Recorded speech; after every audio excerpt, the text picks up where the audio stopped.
नमस्कार.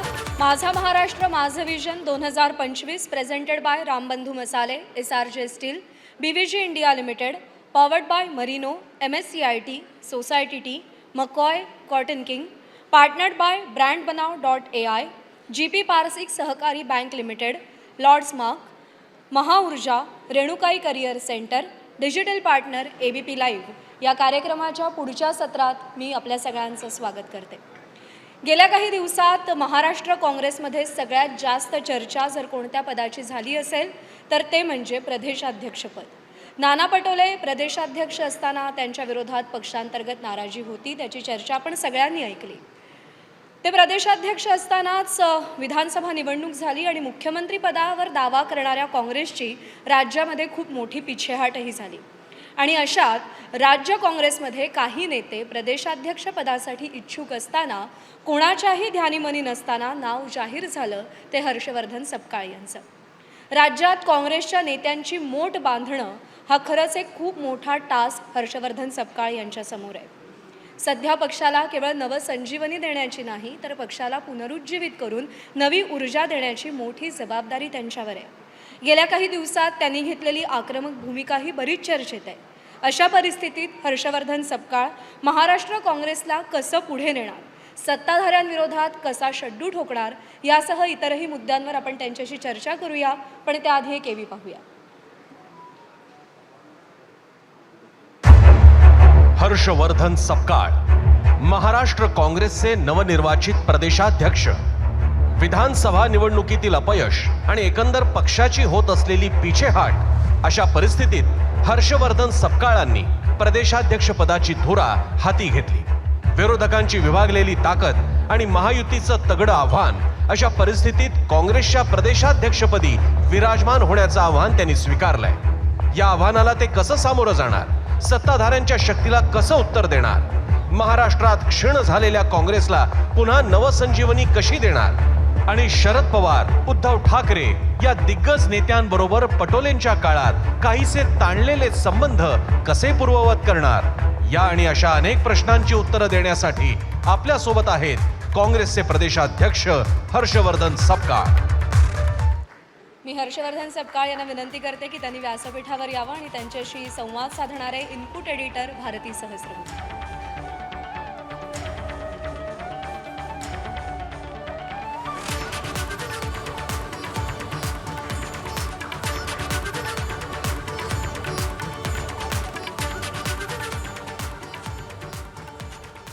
खरं तर हर्षवर्धनजी, सगळ्यात आधी स्वागत आहे तुमचं माझा विजन कार्यक्रमामध्ये. आत्ता जी एव्ही दाखवली त्यात तुमच्यासमोर कुठली आव्हानं आहेत त्याबद्दल सविस्तरपणाने सांगितलं गेलं. माझ्या सहकारी प्रज्ञाहींनी माहिती दिली. फक्त एक थोडीशी माहिती जी कदाचित आपल्या प्रेक्षकांना माहिती नसेल ती सांगते की वयाच्या 28व्या वर्षी बुलढाण्याच्या जिल्हा परिषदेचे तुम्ही अध्यक्ष झालात. तेव्हा तुम्ही राज्यातले सर्वात युवा जिल्हा परिषद अध्यक्ष होतात. आणि आता जेव्हा तुम्ही काँग्रेसचे प्रदेशाध्यक्ष झाले तेव्हाही युवा प्रदेशाध्यक्ष म्हणून तुमची नेमणूक झालेली आहे. युवा प्रदेशाध्यक्ष आहात तुम्ही. असं असताना अगदी 1 महिना झाला आहे तुम्हाला पद स्वीकारून. आव्हानं खूप आहेत आणि पहिल्याच महिन्यात तुम्ही सरकारचे आणि राज्याच्या मुख्यमंत्र्यांची तुलना औरंगजेबाशी करून एक खूप मोठा रोष ओढवून घेतला आहे सत्ताधाऱ्यांचा. खरं तर तुम्हाला तुमच्या जिल्ह्यात बुलढाण्यामध्ये प्रेमानी भला माणूस असं म्हटलं जातं. भला माणूस असं नावच तुम्हाला बुलढाणेकरांनी दिलेलं आहे. आता या भल्या माणसासमोर आव्हानं खूप आहेत. जसं आता आयवीत सांगितलं, सगळ्यात मोठं आव्हान तुमच्यासमोर आहे ते म्हणजे पराभवाने निराश झालेले काहीशी मरगळ ज्या पक्षाला आलेली आहे त्या पक्षाला उभारी देणं. आणि हे करायचं आहे तुम्हाला. मात्र जे ज्येष्ठ नेते आहेत पक्षात त्यांची साथ मिळत नाही असं दृश्य आम्हाला तरी महिनाभरात दिसलं. तुम्ही कशी ती मरगळ दूर करणार आहे? आपल्या प्रश्नाची 2 भाग आहेत. एक मरगळ म्हणजे लोकांना सोबत कसं घेणार आणि दुसरं आमचे आदरणीय नेत्यांना कसं सोबत घेणार. तर नेत्यांच्या संदर्भामध्ये कुठल्याही प्रकारची अडचण नाही, कारण माझे सगळ्यांशी सौहार्दपूर्ण आणि व्यक्तिगत संबंध सगळ्यांशीच चांगले आहेत. आणि माझ्यासोबत बॅगेज कमी असल्यामुळे काही माझ्या संदर्भामध्ये कुठलीही नाराजी असण्याचं काही कारण नाही. मात्र नाराज नाहीयेच, पण मस्साजोगची जी सद्भावना यात्रा होती, जे तुमचं खरं तर पहिलं मोठं प्रोजेक्ट होतं, तिथे कोणतेच मोठे नेते तुमच्यासोबत दिसले नाही त्या पदयात्रेत. नाही, अधिवेशनाच्या दरम्यान ती पदयात्रा ही आयोजित करण्यात आली होती. त्यामुळे जे आमदार म्हणून जे काम बघतात आणि त्यांना मतदारसंघाकडेही विकेंडला जावं लागतं आणि नंतर होळी होती आणि विलंब करण्याचे कुठलेही कारण नसल्यामुळे ती आपण थोडी लवकर आणि सगळ्यांच्या सोयीची तारीख घेऊ शकलो नाही.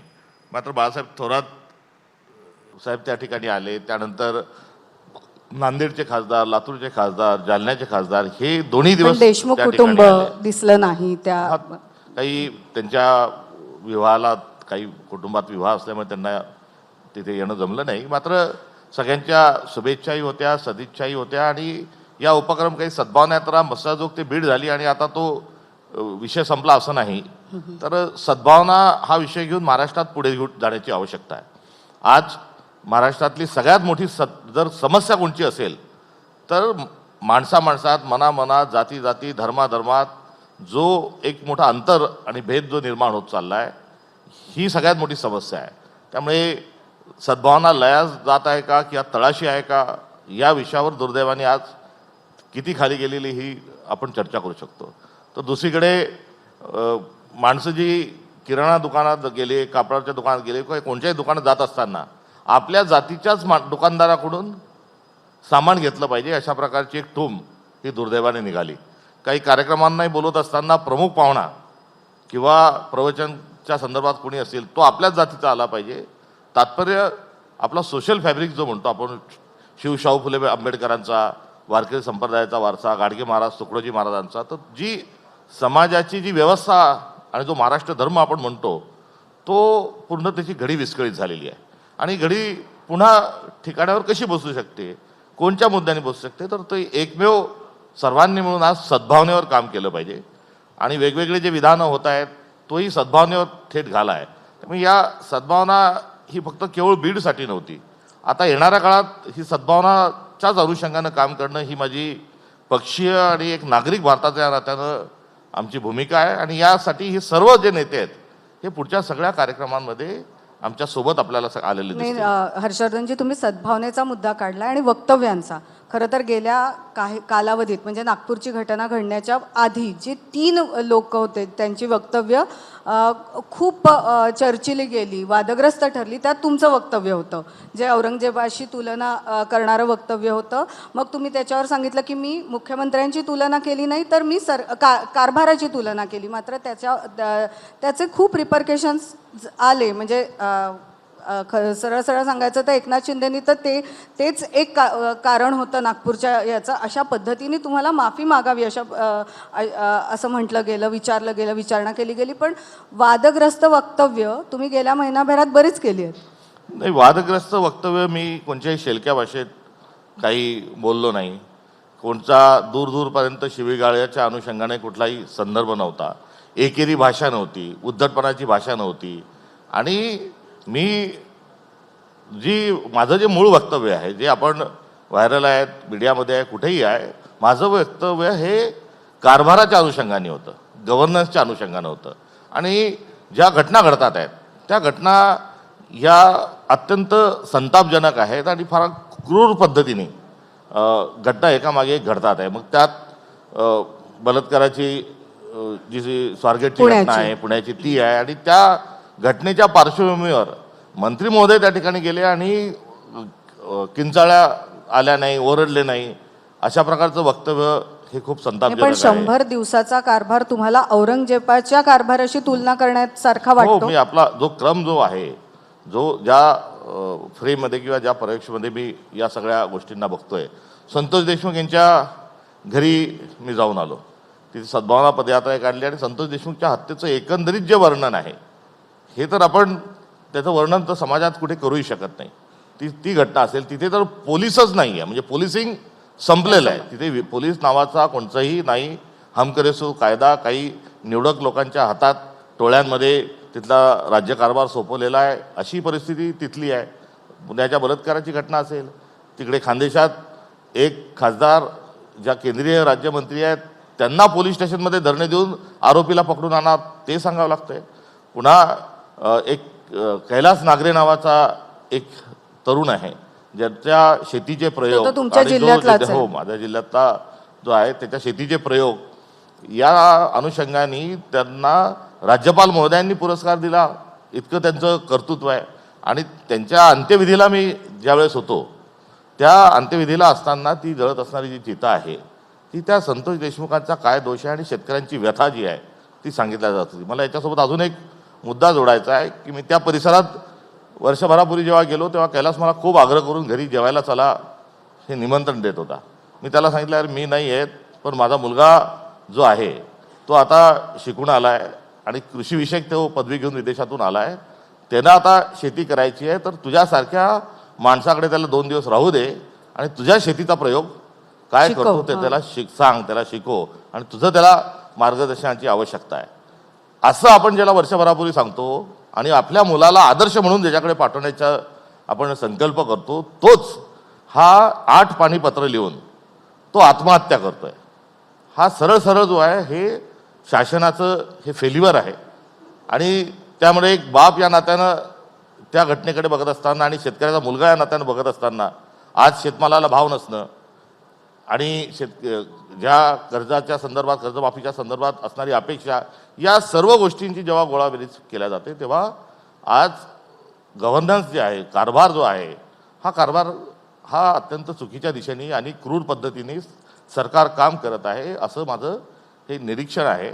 आणि त्या निरीक्षणातून मी तुलना ही राज्य कारभाराची केली, मात्र माझी तुलना ही राज्य कारभाराशी असताना काही भाजपतीलच आणि त्यांच्या मित्रपक्षातलेच हे थेट स्वरूपामध्ये तो देवेंद्र फडणवीसांकडे त्यांनी असंच झालं ना सबकाजी की आता औरंगजेबाबद्दल समाजात ज्या भावना आहेत तीव्र झालेल्या आहेत ते सगळ्यात आत्ताच्या परिस्थितीनंतर आणि बरोबर त्या औरंगजेबाचाच मुद्दा काढायचा, तीच तुलना करायची, म्हणजे हे पुन्हा ते वादग्रस्त वक्तव्य करायचं अशा पद्धतीचंच ते झालं ना. माझ्या वक्तव्यामध्ये विवेक नसेल, काही त्याच्यात भाषेचा प्रयोग योग्य नसेल तर माझ्या वक्तव्याला आपण जरूर बेजबाबदार किंवा मी बेताल हाही तुम्ही जर शब्द मारला तरी तो मला त्याच्यात हरकत घेण्याचं काही कारण नाही. मात्र मी एका क्रोनॉलॉजीने ज्या घडत असणाऱ्या घटना आहेत, जे फेल्युअर सरकारचं आहे आणि हे सगळं करत असताना जो धर्माचा उपयोग करून औरंगजेब जसा कारभार करतात, अर्थात औरंगजेबाचा कारभार क्रूरच आहे, त्याचं उदात्तीकरण करण्याचा काही विषय नाही, आणि धर्माचा वापर करून सगळ्या घटनांना तो ज्या पद्धतीने त्यांच्या कारभारात ते काम करत होते तसंच हेही सरकार धर्माचा वापर करून या सगळ्या गोष्टींना कुठेतरी दाबतोय हा संदर्भ होता. आणि ही आपली ही अशा प्रकारे राजकीय आपण जेव्हा टीका करतो तेव्हा विरोधी पक्ष या नात्यानं, नागरिक या नात्यानं तो माझा अधिकार आहे. आणि हा काही मी नवीन सांगितलं, आपण आता तुगलकी कारभार ही एक म्हण आहे, पद्धत आहे. आता आपण म्हटलं की आत्ताचं सरकार देवेंद्र फडणवीस सरकार हे तुगलकी कारभार करत आहे, तर त्याला काही मी त्यांची तुलना तुगलकाशी केली असं काही होणार नाही. त्यामुळे मी जे बोललोय ते तो माझा अधिकार जो आहे आणि जी राजकीय जी टिप्पणी करण्याकरता जी आपली संस्कृती आहे, परंपरा आहे, त्या अनुषंगानं माझं हे विधान होतं. नाही, पण असं होतंय ना की तुम्ही हे विधान केलं, तुम्ही म्हणताय की कारभार योग्य पद्धतीने चालला नाही. तुम्ही काही घटनांचा उल्लेख केला, जसं की त्यात संतोष देशमुखांच्या घटनेचा उल्लेख होता. पण दिसतं असं की आज 2-3 आठवडे झाले सेशन सुरू आहे. सेशनमध्ये काँग्रेसचे आमदार सभागृहात हे जे मुद्दे आहेत ते खूप तीव्रतेने मांडताना दिसतच नाही. कारण तीच खरी जागा आहे ना, तिथे तो मुद्दा आला पाहिजे, तिथे सरकारकडून उत्तर मागितलं गेलं पाहिजे, ते होताना दिसत नाही आहे. आणि म्हणून जे मी सुरुवातीचा प्रश्न विचारला होता की आता तुम्ही प्रदेशाध्यक्ष झाले, पण बाकीचे जे नेते आहेत ते प्रोॲक्टिव्हली विरोधी पक्ष म्हणून, सक्षम विरोधी पक्ष म्हणून काम करतायत का? त्यांची साथ तुम्हाला मिळते का? कारण सभागृहात आम्हाला ते चित्र दिसत नाही आहे. सभागृहात एकंदरीत जो कारभार चालला आहे तो पण एक कारभार जो आहे त्याच्यावर आता मी वेगळ्या शब्दांनी काही वेगळी बोलून टीका करण्याची जरी आपण संधी दिली असेल तर मी ते टाळतो. मी जी कारभाराची औरंगजेबाच्या तुलना केली ते आहे. पुण्याची घटना झाल्यानंतर मी अजून एक प्रश्न विचारला होता. नाही, पण तुम्ही आता औरंगजेबाच्या वक्तव्यावर आजही ठामा. मी शेंगा खाल्ल्या नाही, मी टरफलं उचलणार नाही, याकरता माझ्यावर राष्ट्रद्रोहाची कारवाई करण्याच्या संदर्भात उपमुख्यमंत्री महोदय बोललेत. त्यांनी ती कोणची बसत असेल ती कारवाई करावी. मात्र माझं विधान हे विवेकाला आणि सभ्यतेला धरून आहे. मी कुठेही त्या ठिकाणी तोल ढळू दिलेला नाही आणि माझ्या टीकेच्या अनुषंगाने मी दिलेले जे संदर्भ आहेत त्या संदर्भाला विचारात घेऊन सरकारने दुरुस्त्या कराव्यात. आता मी तर हे म्हणू शकतो की सरकारने माफी मागावी. संतोष देशमुख हत्या प्रकरणाचं सरकारचं फेल्युअर आहे, माफी मागावी. कैलास नागरेच्या आत्महत्याच्या संदर्भात सरकारने माफी मागावी. मात्र हा जो राजकारण करण्याचा जो स्पेस आहे किंवा भाग आहे तर हा आरोप प्रत्यारोपाची वेळ नाही.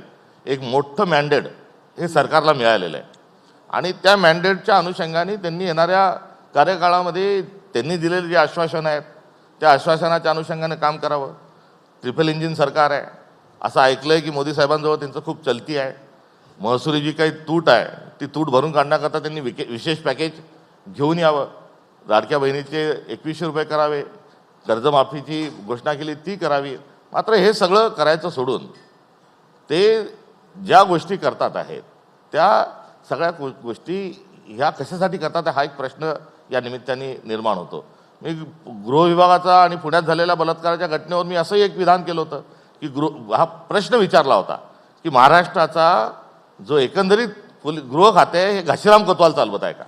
आता हा माझा विचारलेला प्रश्न जो आहे हा प्रश्न जो आहे तो त्या प्रश्नावर राजकारण झालं नाही, मात्र औरंगजेबाच्या सोबत केलेल्या तुलनेच्या अनुषंगाने झालं. आता या सगळ्यांवर फ्लोअरवर होत नाही. तो फ्लोअरवर होत नाही हे एक लोकशाहीच्या अनुषंगाने अत्यंत चुकीचे पायंडे हे विधानभवनामध्ये पाडल्या जातात आहे. मलाही त्या ठिकाणी त्या सभागृहात 5 वर्ष काम करण्याची संधी मिळाली होती. मात्र महाराष्ट्राच्या राजकारणात एक सभ्यतेने किंवा हसून खेळून कारभार चालवला पाहिजे, विरोधकांना स्पेस दिली पाहिजे, बोलू दिलं पाहिजे. कोणताही ठराव आल्यावर अर्धवेळ सत्ताधारी अर्धे वेळ विरोधक. आता अर्धा वेळ विरोधक अर्धा वेळ सत्ताधारी हे बंद करून टाकले. जेव्हा 3 सत्ताधारी बोलतील तेव्हा 1 विरोधक बोलतोय. त्यामुळे तिथे विरोधकांची जी दिलेली वेळ आहे स्पेस ती कमी केली. आणि पहिल्या आठवड्यामध्ये विधिमंडळाचं कामकाज सुरू झाल्यावर पहिल्या आठवड्यामध्ये कुठेही कोणी काही जर टिप्पणी केली विरोधकांनी त्या संदर्भामध्ये कुठेही जर बोलले तर विरोधी पक्ष एकदम उसळून हा वेलमध्ये यायचा आणि एकेरी भाषेत तिकडून मोठ्या मोठ्या गोंधळामध्ये बोलल्या जायचं. म्हणजे असं वाटत होतं की आता दुसऱ्या आठवड्यामध्ये थेट मारामारीच होणार की काय. एक असं चित्र उभ्या महाराष्ट्राने आपण बघितलं. दुसऱ्या आठवड्यात काही ज्येष्ठांनी एकत्रित येऊन निश्चित त्याच्यावर काही संवाद साधला असेल, मात्र तो मारामाऱ्या होऊ नका देऊ इथपर्यंत आपल्याला विनंती करण्याची वेळ एक महाराष्ट्राच्या नेते मंडळींकडून आली. विरोधकांना वेळ न देणे, त्यांना बोलू न देणे आणि बोलत असताना काय बोला म्हणजे काय घाला, काय जेवा, काय बोला, काय विचार करा, हे सर्व जे ठरवलं जात आहे हे भाजपच्या माध्यमातून देशभरात जे चालू आहे तेच आपल्याला महाराष्ट्रात बघायला मिळते. त्यामुळे विरोधकांना बोलू न देणे ही एक भूमिका सरकारने स्वीकारलेली आहे. नाही खरं म्हणजे आम्हाला चित्र असं दिसतं की बाहेर जे आपण प्रतिक्रिया देतात तेव्हा लोक बोलतात, राजकारणी बोलतात, मात्र सभागृहात बोलत नाही. पण त्यावर तुमचं हे म्हणणं आहे की बोलूच दिलं जात नाही. पण या सगळ्याच्या मागे जेव्हा तुमची नियुक्ती झाली तेव्हा म्हणजे सगळ्यांना आश्चर्याचा धक्का बसला, कारण नावं खूप वेगवेगळी येत होती. याचं नाव पुढे, त्याचं नाव पुढे, आणि मग दबक्या आवाजात अशी चर्चा झाली की बऱ्याच काँग्रेसच्या नेत्यांचे हात दगडाखाली असल्यामुळे एक वेगळं नाव, वेगळा चेहरा काँग्रेसकडून दिला गेला. तर आता हे जे ऑपरेशन कमळ सगळ्या पक्षांमध्ये केलं जातं ते तुम्हाला वाटतंय की तुमच्यासाठी अडचणीचं असणारे, आव्हानाचं असणारे, आणि हे जे सगळे नेत्यांना दूर करून तुम्हाला प्रदेशाध्यक्ष केलं आहे तर त्याच्या मागे काही असं कारण असू शकतं? नाही, ही जी सगळी काही जी नावं होती ही नावं चांगलीच नावं होती. किंबहुना याच्यातलं कुणी आमचा एक नेता जर प्रांताध्यक्ष झाला असता तर माझ्यापेक्षा कदाचित जास्ती अधिक चांगलंही काम केलं असेल त्यांनी. त्यामुळे त्यांची आणि माझी जी तुलना होती ही की अत्यंत चुकीची आहे. एखाद्या पक्षाचा अध्यक्ष होत असताना 10-15 नावं चर्चेत असणं हे खरं तर वैभव असतं त्या पक्षाचा. आमचा पक्ष हा चर्चेतून आणि सगळ्या ह्या गोष्टी होत राहतात. आता भाजपचा अध्यक्ष कधी बदलला जाणार आहे याच्यावर कधी चर्चा ही होत नाही. राजस्थानचे मुख्यमंत्री कोण होणार आहे त्यांची चिठ्ठी आली आणि चिठ्ठी वाचल्यावर सगळ्यांचे चेहरे कसे झाले आपण बघितलं. मध्य प्रदेशचा मुख्यमंत्री कसा झाला ते आपण बघितलं. आता तसे निर्णय जर भाजपमध्ये होत असतील तर त्याची खूप वाहवा होते, त्याची खूप तारीफ होते आणि तो निर्णय किती चांगला होता त्याला मास्टर स्ट्रोक म्हणून बघितला जातं. मात्र काँग्रेस जर तशाच पद्धतीने जर कोणता निर्णय घेत असेल तर त्यावर इतक्या एक प्रश्नांची एक मोठी प्रश्नावली जर तयार होत असेल तर हा थोडासा एक आमच्यावरचा होत असणारा कुठेतरी अन्याय असंही मला आपल्याला सांगितलं पाहिजे. आणि जी नेते आहेत ती माझ्या पदभार घेत असताना ही सगळी त्या ठिकाणी उपस्थित होती आणि ते सोबत काम करणार नाही हा जो संशय आहे हा संशय नाहक आहे. थोडंसं चित्र दिसतंय ना हर्षवर्धनजी, म्हणून हा प्रश्न आता आला, बाकी काही नाही. एक महिना हा माझा कार्यकाळाला 1 महिना झाला आहे आणि 1 महिन्यामध्ये 18 तारखेला मी जेव्हा चार्ज घेतला तेव्हा सगळे नेते हे तिथे उपस्थित होते. त्यानंतर सर्व नेत्यांच्या सोबत एक सगळ्या ज्येष्ठ नेत्यांच्या सोबत आमची एक मीटिंग झाली. त्या मीटिंगमध्ये पुढे कारभार कसा करायचा, काय करायचा त्यालाही सर्वजण ही आले. त्यामुळे एवढ्या कमी काळामध्ये आणि माझ्या नियुक्तीच्या संदर्भात कुठेही काही वक्तव्य खाजगी सार्वजनिकरित्या कोणी काही बोललेलं नाही. त्यामुळे हे सर्व जे नेते आमचे आहेत यांना हा नाहक कोंडीत पकडण्याचा कुठेतरी हा एक प्रयत्न आहे. त्यामुळे मुनगंटीवार साहेब हाऊसमध्ये काय बोलतात आहेत त्याच्याकडे काही लक्ष नाही. मात्र आमच्या 1 महिन्याच्या काळात जर एखाद्या कार्यक्रमाला कोणी आलं नाही तर एवढं लक्ष काय ठेवलं. बोलतात त्याच्याकडे बरोबर लक्ष आहे. मी आपलं म्हणत आहे म्हणजे तुम्हाला काय म्हणायचं ते कळलं, आमच्या लक्षात आलंय.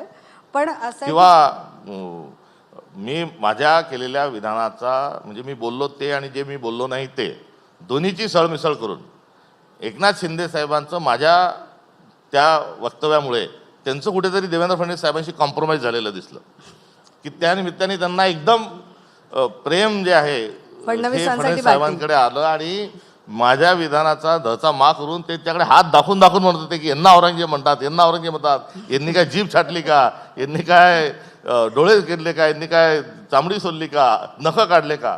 त्यामुळे मी जे बोललो नाही तेही त्या निमित्ताने ते त्यांच्याकडे हात दाखवून त्यांनाच औरंगजेब बनवायला मी नाही तर कोण कोण त्यामध्ये आघाडीवर होतं हाही एक विषय या निमित्तानं आपल्याला लक्षात येईल.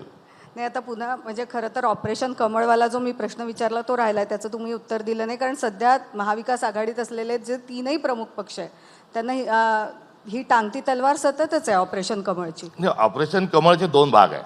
एक आता कोण जाणार, ब्रेकिंग न्यूज आता पुढची कुठली बनणार ही एक अधूनमधून त्याची चर्चा ही होत राहते. मात्र भाजपला एवढं क्लिअर कट मॅन्डेट आहे. 237 का 38 आमदार हे आता त्या महायुतीसोबत आहे. आता एवढं बंफर मॅन्डेट दिल्यावरही यांना दुसरे पक्ष फोडावे वाटतात, याचं काय कारण. त्यांनी ते सांगतात की आमचं केंद्रीय नेतृत्व खूप करिश्मॅटिक आहे आणि आम्हाला कोणाचीच गरज नाही. मग ते ऑपरेशन टायगर करून ते खासदार फोडण्याचा प्रयत्न का करतात.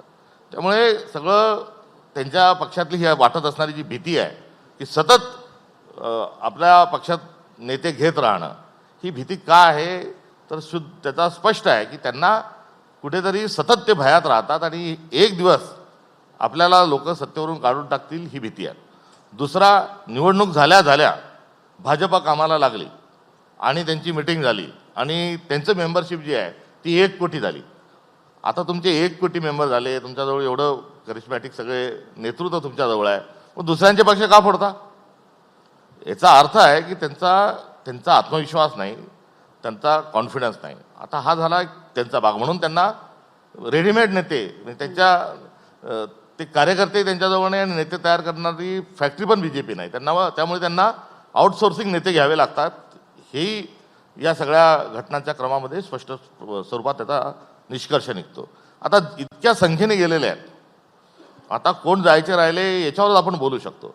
त्यामुळे ऑपरेशन कमळ जे आहे ते ऑपरेशन कोण जायचं राहिलं आणि त्यांना थोपवणं थांबवणं याच्यासाठी तुमच्याकडे काहीतरी प्लॅनिंग असेल ना. नाही, कोणी ज्यांना जाण्याची गरज होती, मी इच्छा नाही म्हणत, त्यांना जी गरज होती किंवा नाईलाज होता ते गेलेले आहेत. आणि आता जाण्याचा काही कुठला विषय नाही. आणि आमचे नेते जे आहेत हे अत्यंत ताकदीने आमच्या सोबत आहेत. त्यामुळे ते काही कुठल्याही प्रकारे असं हे करण्याची कुठली गरज आणि ते असं कोणी हे करणार नाही. हर्षवर्धनजी, खरं तर आत्ता आपण जे राजकारण पाहतोय देशातच नाही तर म्हणजे राज्य देश दोन्हीकडे ते हिंदुत्व हा महत्त्वाचा मुद्दा आपल्याला दिसतोय. आणि अशावेळी काँग्रेस पक्ष हा जो हिंदुत्वाचं राजकारण आहे त्याच्याकडे कसं बघताय आणि ते काउंटर करायला म्हणा किंवा त्याच्या समोर उभं राहायला तुमचं काय स्ट्रॅटेजी आहे, प्लॅनिंग आहे? आणि ह्याच्याबरोबरच हा प्रश्न मला विचारावासा वाटतोय की ज्या दिवशी तुम्ही पदभार स्वीकारला तेव्हापासून दुसऱ्या किंवा तिसऱ्यांदा, म्हणजे परवासुद्धा तुमचं वक्तव्य ऐकलं ते होतं सावरकरांबद्दल. कधी तुम्ही नाव घेतलेलं नाही, मात्र त्याच्याशी संबंधित अंगुली निर्देश होईल अशा पद्धतीचे तुमचे वक्तव्य असतात. तर मला हेही विचारायचं आहे की देशात एक वेगळं वातावरण असताना, आपल्या महाराष्ट्रात एक असा मोठा जनसमुदाय असताना, ज्यांच्यासाठी सावरकर दैवत आहे, असं असताना अगदी पदभार स्वीकारल्यापासून पहिल्या दिवसापासून त्यांच्यावर टीका करणं ही म्हणजे अपरिहार्यता आहे की हे वैयक्तिक मत आहे? काय आहे म्हणजे हे नक्की? आपल्या एका प्रश्नात दोन प्रश्न दोन आहेत, हिंदुत्वाचा आणि सावरकरांचा. तर हिंदुत्वाचा जो मुद्दा आहे त्या हिंदुत्वाचा हा राजकीय मुद्दा काही नवीन नाही. जेव्हा बसवेश्वरांनी जो शैव एक पंथाच्या अनुषंगाने, धर्माच्या अनुषंगाने एक वेगळी जेव्हा सुरुवात केली, तेव्हा त्यांनी जी प्रचलित जी व्यवस्था होती त्या प्रचलित व्यवस्थेतला स्पृश्य अस्पृश्यता असेल, जातीभेद असेल, पाप पुण्याच्या संदर्भातले संदर्भ असतील, उच्च निश्चितेचे सगळे जे विषय असतील, याला कंटाळूनच त्यांनी एक वेगळा धर्म आणि एक वेगळा प्रवाह काढण्याचा निर्णय घेतला. तोच पुढे चक्रधर स्वामींनी देखील तशाच पद्धतीचे हे प्रयत्न केले. वारकरी संप्रदायांनी देखील त्या सगळ्या तथाकथित त्या धर्ममार्तंडांच्या आणि त्या सगळ्यांच्या विरोधात तेही एक प्रकारचा एक जो शुद्धीकरणाचा आणि आपली संस्कृती जतन करण्याचा, परंपरा जतन करण्याचाच प्रयत्न होता. आणि वारकरी संप्रदाय हा त्या संघर्षातून एक पुढे आलेला एक विचार आहे. आणि हे आपण आध्यात्मिक जेव्हा बघतो मग ते खाली गाडगे महाराज आणि तुकडोजी महाराजांपर्यंत तो विषय येतो. महात्मा गांधींनी देखील आध्यात्मिक स्वरूपाच्या या संदर्भातला आपला रिप्लाय ठेवला. त्यामुळे आपला धर्म जो आहे, भारतीय धर्म जो आहे, हा संस्कृती आणि परंपरा तिथली काय आहे, तिथली महानता काय आहे, तिथे अद्वैतचा सिद्धांत काय आहे, त्यासोबत सगळ्यांना सोबत घेऊन जे चाललं याची एक मोठी लढाई ही सुरू झालेली आहे. आणि या लढाईच्या सोबत काही प्रसंग आहेत की छत्रपती शिवाजी महाराजांच्या राज्याभिषेकाला विरोध करणारे हे काही मुघल नव्हते, निजाम नव्हते, आदिलशाहीचे लोक नव्हते, इंग्रज नव्हते. तर शिवाजी महाराज राजे होऊ शकत नाही हे देखील सांगणारे काही प्रवाह त्यावेळेस होते. त्यानंतर सावित्रीबाई फुलेंनी काय काम केलं, तर सावित्रीबाई फुलेंनी महिला शिकल्या पाहिजे आणि मुलींना शिकण्याकरता पहिली शाळा त्यांनी पुण्यात काढली. त्यांच्यावर शेण फेकण्याचं, दगडं फेकण्याचं काम हे काही विदेशातल्या आणि दुसऱ्या धर्माच्या लोकांनी केलं नाही, ते भारतीय लोकांनी केलं. आणि ते करत असताना त्यांचाही तो संघर्ष आहे, शिवाजी महाराजांचाही संघर्ष होता. शाहू महाराजांच्या संदर्भात वेदोक्त पुराणोक्ताचा वाद जो आहे तो पण आपल्या सगळ्यांच्या समोर आहे. डॉक्टर बाबासाहेब आंबेडकरांनी सांगितलं की मी हिंदू धर्मात जन्माला आलेलो आहे, राम आमचं दैवत आहे आणि आम्हाला काळाराम मंदिरात जाऊन दर्शन घेऊ द्या. आता त्यांना त्या ठिकाणी अडवलं गेलं. 1932 ते 37 चाललेला काळाराम मंदिराचाही सत्याग्रह आहे आणि तो सत्याग्रहाच्या वेळेस तेव्हा इंग्रजांनी अडवलं नाही, दुसऱ्या धर्माच्या लोकांनी अडवलं नाही. त्यामुळे ही चालत आलेली जी परंपरा आहे, ही जी आहे, ही सर्व ध्यानात घेऊन आपण संविधान आपलं निर्मितीचं काम हे झालेलं आहे. बाबासाहेब आंबेडकरांनी संविधान लिहित असताना त्या संविधानाच्या ज्या मूळ प्रती आहेत त्याच्यात शिवाजी महाराजांचाही फोटो आहे, त्यात रामाचा आहे, कृष्णाचा आहे, गौतम बुद्धांचा आहे. तर ही सगळी आध्यात्मिक जी संघर्षशीलची जी परंपरा आहे त्या परंपरा आपल्या संविधानात आहे. आणि ही जी परंपरा आहे, ही जी संस्कृती आहे, ही संस्कृती पुढे घेऊन गेलं पाहिजे.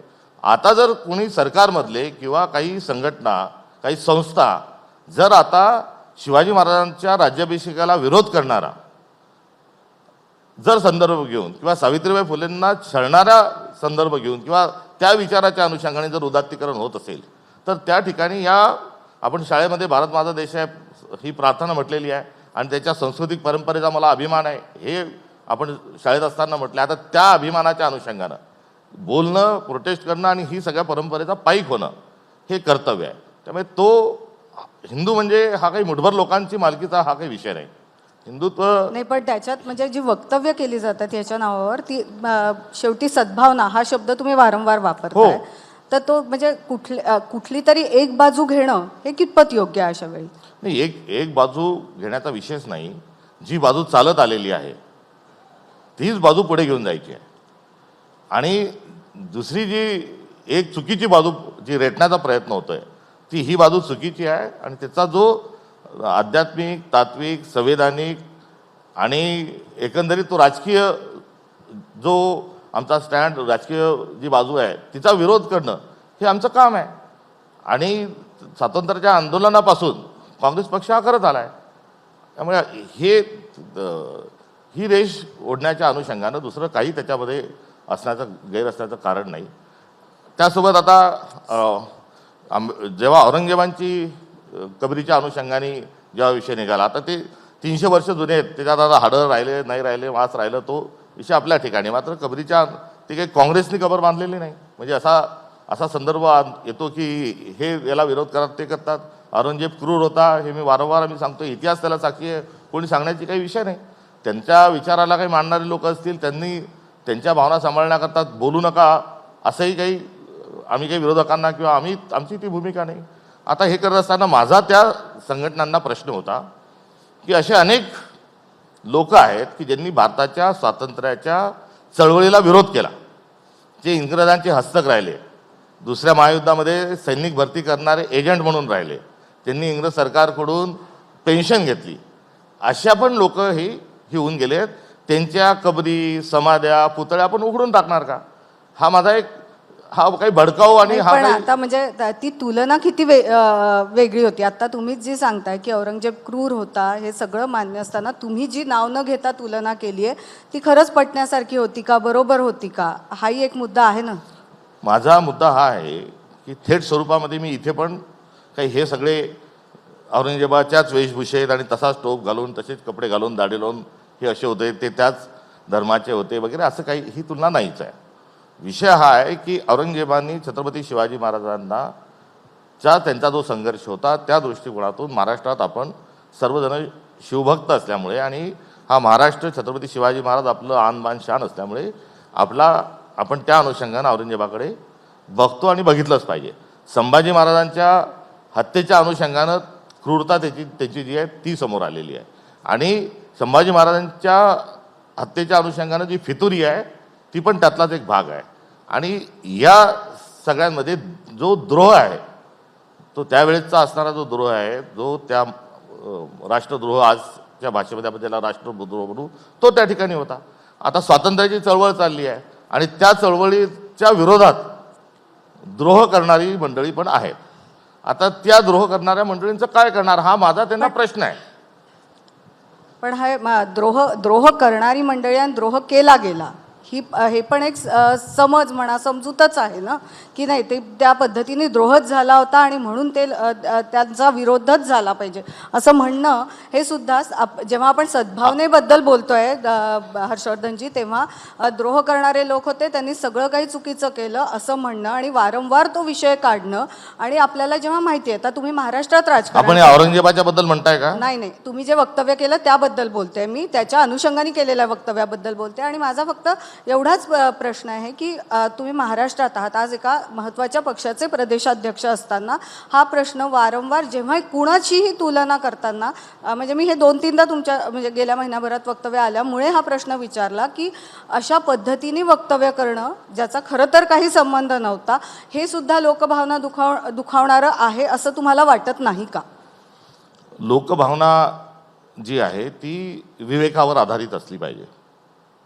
आणि विवेक हा विचाराच्या आणि विवेकाच्या अनुषंगाने आपण पुढे गेलो पाहिजे, याच्यात काही दुमत असण्याचं कारण नाही. आणि उदात्तीकरण जेव्हा शब्द हा येतो, एक माफीचा शब्द आहे, एक उदात्तीकरणाचा शब्द आहे, एक सहिष्णुतेचा शब्द आहे आणि अर्थात एक सद्भावनेचाही शब्द आहे. आणि या म्हणजे सद्भावनेसाठी काय बोलावं हे आपण जे सांगताय, तर याच्यामध्ये सद्भावनेला ठेस पोचण्याचं काही कारण नाही. झालेल्या ज्या चुका असतील त्या चुकांना ही सर्व मी ज्या संदर्भात मला प्रश्न विचारतायत, स्वातंत्र्य मिळाल्यानंतर हे सर्व होत असताना जो माझा पक्ष आहे या पक्षाने या स्वरूपात कधी राजकारण केलेलं नाही. आता ते राजकारण का होत आहे, तर सत्ताधारी जे आहे ते सत्ताधारी त्यांच्याकडून विष घालवण्याचा प्रयत्न होतोय. कारण हे सर्व जे आहे हे राजकीय कारस्थानातून होत आहे असा माझा थेट आरोप आहे. आणि ते होत असताना आपण आज सद्भावना बोलत असताना ह्या सर्व गोष्टी ह्या कळत नकळत ह्या समोर येतील आणि यामध्ये भावना दुखवण्याचा विषय असण्याचं कारण नाही.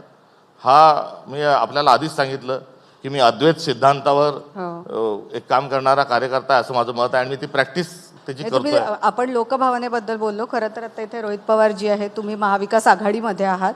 मुळात आता हा विषय असो किंवा आत्ता आपण सेशनबद्दल बोलतो आहे, सेशनमध्ये एकत्रितपणे एखादा मुद्दा मांडणं आणि त्याच्यासाठी आक्रमकपणे सामोरे जाणं त्या विषयाला, हे जेव्हा होताना दिसत नाही आहे, तेव्हा तुम्ही प्रदेशाध्यक्ष झाल्यापासून एक महत्त्वाचा मुद्दा येतो, तो म्हणजे महाविकास आघाडीतल्या कोऑर्डिनेशनचा.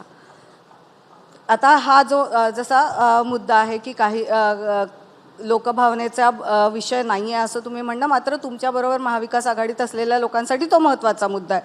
किंवा आत्ता जे 50-55 आमदार आहेत त्यांनी एकत्रित येऊन एखादा मुद्दा मांडणं, या सगळ्यात कुठेतरी कोऑर्डिनेशनची कमतरता दिसते महाविकास आघाडीमध्येच. मी मांडलेल्या मी जे संदर्भ दिले, हे संदर्भ देत असताना हे तपासून घेतले पाहिजे ना. मी सांगतो तोच इतिहास खरा असं नाही. मी जे काही संदर्भ दिले आहेत ते महाराष्ट्रातल्या जाणत्या लोकांनी ते समजून घ्यावेत. त्यामुळे भडक वक्तव्य जी आहेत त्याची त्या संदर्भात आणि लोकभावना दुखवणे हा यातला काही विषय असू शकत नाही. मात्र एक लोकशिक्षणातून जे आपण सर्वांनीच पुढे गेलं पाहिजे, त्यामध्ये सर्व प्रकारच्या ज्या चर्चा आहेत आणि त्याच्यामध्ये जी लक्ष्मण रेषा आहेत ती न ओलांडता आपण आपले मतं व्यक्त केलेच पाहिजे. आणि ती मतं व्यक्त करत असताना त्यामध्ये भाषेचा प्रयोग असेल किंवा आपला हेतू असेल, तो जो आहे तो शुद्ध ठेवण्याच्या अनुषंगानं जरूर प्रयत्न झाले पाहिजे. तो शुद्ध संदर्भ जो आहे तो सद्भावनेच्या अनुषंगाने. आपण सद्भावना करायची आहे तर सद्भावना हा काही आपण सांगितलं की आपण सगळे जण उद्यापासून सद्भावना करू असं होऊ शकणार नाही. त्यासाठी एक विचार आपल्याला धरावा लागेल, त्या विचारासोबत आपल्याला विवेक धरावा लागेल आणि विविधतेत एकता ही भारत की विशेषता, यावर आपल्याला सर्वांना ठाम मत बनवावं लागेल.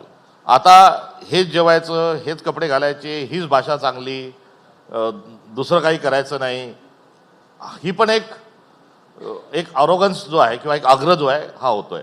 आणि त्या आग्रहाचा परिपाक म्हणून दक्षिणेमध्ये आता वेगळ्यानी गोष्टी सुरू झालेल्या आहेत. आता दक्षिणायनचा जो संदर्भ आहे तो दक्षिणेतल्या लोकांना भारतासोबत आपल्याला ठेवणं आवश्यक आहे. आज मला मराठीवर प्रेम आहे, माझी आई चांगली आहे म्हणण्याकरता मला दुसऱ्याच्या आईला काही शिवे देण्याची काही गरज नाही. तर आपण ज्या 3 लँग्वेज फॉर्म्युला स्वीकारला आहे, तो 3 लँग्वेज फॉर्म्युला याचा जो आदर आहे तो न करता आता जो एक सद्भावना बिघडवण्याच्या अनुषंगाने जो आग्रह चालला आहे की कोणी कोणत्या शाळेत जाताना कोणचे घालावं आहे, महिलांनी कसं राहावं, पुरुषांनी कसं राहावं, एकच भाषा राहिली, 1 नेशन 1 लँग्वेज 1 इलेक्शन पुरतंच नाही आहे, ते बरंच 1च्या अनुषंगाने. त्यामुळे ही सगळी घडी विस्कटत चालली आहे आणि हे मोठं चॅलेंज आहे की आपल्याला महाराष्ट्राच्या फक्त त्रिज्येमध्ये बघता येणार नाही. तर हा एकंदरीत सगळा आता जर सामान घेताना मी माझ्या जातीच्या माणसाकडूनच दुकानातून सामान घेतलं पाहिजे इथपर्यंत जर आता विषय गेला असेल तर हे कुठे ना कुठे आपल्या सरकारचं एक फेल्युअर आहे. आणि याच्यात समाजामध्ये मोकळेपणाने चर्चा ही घडून आली पाहिजे. नुसतं सरकारलाच आपल्याला 100% दोष देऊन चालणार नाही. संतोष देशमुखांच्या मी जेव्हा घरी गेलो तेव्हा घरी जात असताना मी संतोष देशमुखांच्या कुटुंबाची एक महाराष्ट्रातला एक नागरिक एक घटक असल्यामुळे मी माफी मागितली की संतोष देशमुख सारख्या माणसाची हत्या इतक्या क्रूर पद्धतीने होते, हे सरकारचंच नाही तर समाजाचं पण फेल्युअर आहे. मी त्या दिवशी मीडियाच्याही पुढे हे बोललो आणि समाजाचं हे फेल्युअर आहे आणि समाजातील एक घटक या नात्यानं मला इथे माफी मागावीशी वाटते.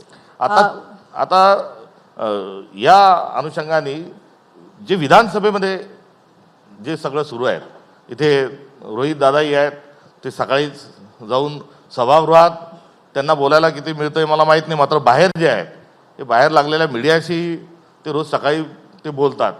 प्रतिभावान व्यक्ती आहे, खूप कल्पना त्यांच्याजवळ आहेत, मात्र ते आज सभागृहात कल्पना त्यांच्या कमी अभिव्यक्त होतात, त्यांना मीडियाच्याच पुढे येऊन बोलावं लागतं आहे. त्यामुळे एकंदरीत हे 50-50% म्हणजे एक ठराव आल्यानंतर अर्ध विरोधक बोलले पाहिजे, अर्धे सत्ताधारी बोलले पाहिजे. तर हा तिथे जो आपली पद्धत आहे जी संसदीय प्रणालीचे जे संकेत आहेत ते संकेतच पाळल्या जात नाही, तर तिथे नेमक्याने काय करावं. खरं तर आपण राजकीय गप्पा होतात आहे, पण इथे बसलेल्या प्रेक्षकांना मला सांगायला आवडेल की सुरुवातीला आपण भला माणूस हे जे तुम्हाला म्हटलं जातं उल्लेख केला होता, तर त्याबद्दल थोडंसं आपल्या कार्यक्रमाच्या शेवटी सांगा. कारण संग्रामपूर आणि जळगाव जामोद हे 2 तालुके असे आहेत की जिथल्या आदिवासींचं आयुष्य तुम्ही बदलवलं. त्याच्यासाठी गेल्या अनेक वर्षात म्हणजे तुम्ही जिल्हा परिषदेचे अध्यक्ष असतानापासून मोठं काम केलं आणि हे जे भला माणूस हे तुम्हाला नाव दिलं गेलं आहे, त्या नावाने तुम्हाला ओळखलं जातं, ते तिथल्या आदिवासींनी प्रेमाने दिलं आहे. तर काय नक्की होतं आणि काय बदल झाला? मला आपण सांगितलं त्याच्याने काही लोक जरूर संबोधित करतात किंवा संदर्भही मी अध्यक्ष झाल्यानंतर कुठेच मी सत्कार स्वीकारला नाही की थेट काम केलं पाहिजे की मी ज्या पक्षाचा अध्यक्ष झालो आता मला सत्कार स्वीकारण्याची परिस्थिती नाही किंवा वेळ नाही, मी थेट कामाला लागलं पाहिजे. मात्र माझ्या शहरात सर्व पक्षाच्या जे सांस्कृतिक स्वतःची ओळख सांगतात तेही सर्व होते. सर्वांनी मिळून एक सत्कार ठेवला. तिथेही सत्कार एक भल्या माणसाचा हाच त्याचं त्या ठिकाणी नावाखालीच माझा नागरिक सत्कार झाला. तर त्याही कार्यक्रमात मी वारंवार सांगतो की माझा काही दावा नाही की मी भला आहे, म्हणजे मी भला माणूस आहे माझं मत नाही. हा माझी गॅरंटी आहे मी बुरा माणूस नाही. त्यामुळे हा भलेपणाचा माझ्यावर जो आरोप आहे का वस्तुस्थिती आहे याची जबाबदारी माझ्यावर नाही. या 2 तालुक्यांमध्ये मागासले पण होतं, खूप व्यथा होत्या. त्या परिसरामध्ये मला काम करण्याची खूप मोठी संधी मिळाली. गाडगे महाराज ग्राम स्वच्छता अभियान, निर्मल ग्राम या गावागावांमध्ये जाऊन ग्रामसभा घेणे आणि एक मोठी मोहीम, एक चळवळ त्या निमित्ताने उभी करता आली होती. आणि त्यातलाच एक भाग जो होता तो कुपोषणाचा एक मुद्दा घेऊन त्या सातपुड्यामध्ये मी कर्तव्य म्हणून काम केलं होतं. आणि ते काम करत असताना मी पल्स पोलिओची मोहीम तेव्हा चालू होती 99 साली. एका गावामध्ये आदिवासी पाड्यामध्ये गेलो, ते पल्स पोलिओ की 2 बूंद जिंदगी केली आहे. मात्र मी गावात गेल्यानंतर गावातले सगळे पुरुष जे आहेत हे जंगलात पळून गेले आणि त्या पूर्ण गावातल्या एकाही महिलेने तिचं बाळ पल्स पोलिओची लस देण्याकरता तोंडात 2 थेंब टाकण्याकरता दिले नाही, एकही मुलाला टाकू दिले नाही. ती फार मला कार्यकर्त्या नात्यानं अस्वस्थ करणारा ही घटना होती. आणि त्यावेळेस कुपोषणाचे आकडे खूप मोठे होते आणि त्या परिसरामध्ये तेव्हापासून एक आपलं व्यक्तिगत एक मिशन म्हणून मी काम करण्याची सुरुवात केली. त्याच्यामुळे बदल किती झाला नाही झाला हे मला माहीत नाही, मात्र तो माझ्या परिवाराचा एक भाग आहे. मी गेल्या 25 वर्षापासून दिवाळीला मी त्याच भागामध्ये सहकुटुंब असतो आणि ज्या गावामध्ये एकही मुलाला पल्स पोलिओ दिलं नव्हतं आणि सगळे पळून गेले त्या गावात मी लक्ष्मीपूजनाच्या दिवशी असतो.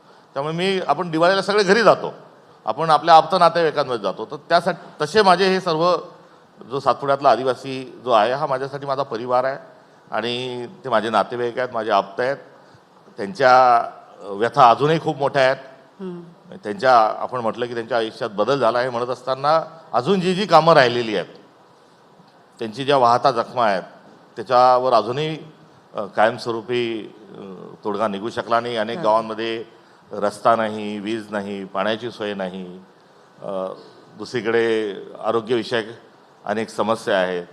कुठे आता अलीकडच्या काळात ऊसतोडीलाही तिथला आमचा आदिवासी जाऊ लागला आहे. त्यामुळे शाळेतून मुलं तुटत चालली. आता शाळा बंद करा यामध्ये आता अनेक गावांमधल्या काही गाव तिथे शाळाही बंद होतात का ही एक समस्या आहे. त्यामुळे त्यांच्याशी नातं सांगून झालेला बदल हा जसा दिसतो तसा खूप मोठं कामं अजून करायची बाकी आहेत.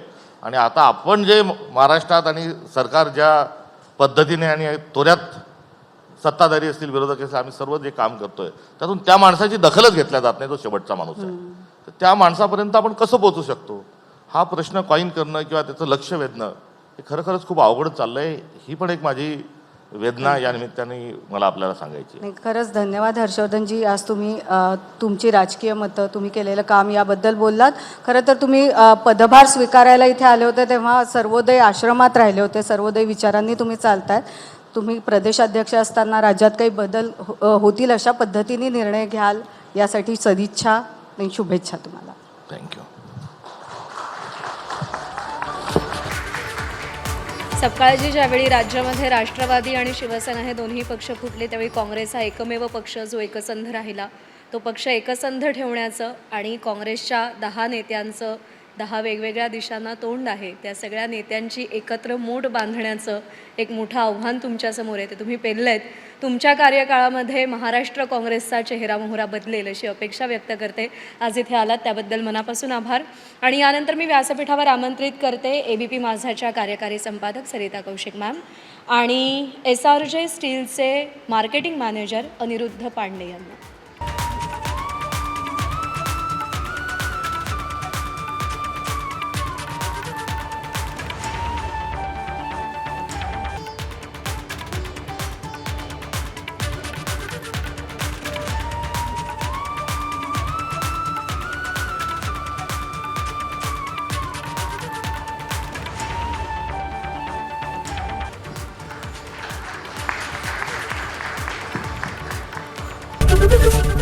ABP माझा, उघडा डोळे बघा नीट.